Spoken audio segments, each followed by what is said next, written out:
ለሰው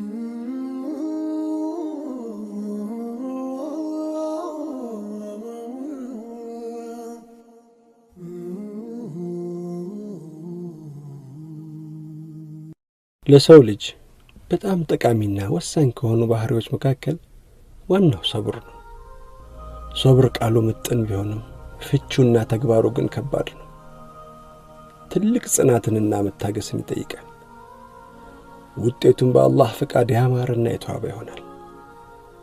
አላህ በቁርአኑ ኢነላህ መዐሳቢሪን ይለናል። አላህ ከታጋሾች ጋር ነው።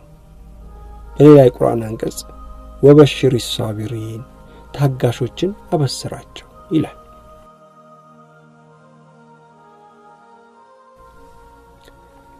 ስሜ ዑስማን ዑመር ይባላል። ዛሬ ቀኑ ጁምዓ ነው። ይህ ቀን ከ6 ዓመት በኋላ የእስር ጊዜን ጨርሼ የተፈታሁበት ቀን።